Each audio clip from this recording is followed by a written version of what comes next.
কেমন আছো সবাই? আজকে কেন জানি আর শুভ সকাল বলতে ইচ্ছে করছে না। জীবনটা এত একটা অনিশ্চয়তার মধ্য দিয়ে যাচ্ছে আমাদের সবার। আকস্মিক ভূমিকম্পে মনে হয় আমরা সবাই ভীত কম্পিত হয়ে আছি। গতকাল বারবার শুনেছি যে রাতের বেলা আরো একটা ভূমিকম্প হতে পারে এবং এটা খুব বেশি মাত্রায় হবে।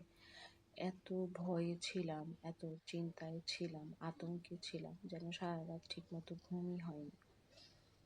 তো যাই হোক, ফজরের নামাজ আদায় করে কিছুক্ষণ শুয়েছিলাম, পরে বারান্দায় আসলাম। আমার গাছগুলো আমার হাতে একটু একটু করে যত্নে বড় হওয়া আমার এত খারাপ লাগে গাছগুলোর জন্য। শুধুই মনে হতে থাকে যে সকালবেলা উঠে হয়তো গাছগুলোকে আমি আর দেখতে পাবো না, এরকম করে ছুঁয়ে ছুঁয়ে ধরতে পারবো না। জানি না ভাগ্যে আল্লাহ কি রেখেছেন। আমরা সবাই মিলে আল্লাহর কাছে দুহাত জোর করে পানা চাই, সমস্ত ভুল ত্রুটি গুনার জন্য ক্ষমা চাই, তওবা করি আল্লাহ যেন আমাদের মাফ করে দেন এবং আমার প্রিয় বাংলাদেশকে নিজ হাতে রক্ষা করেন।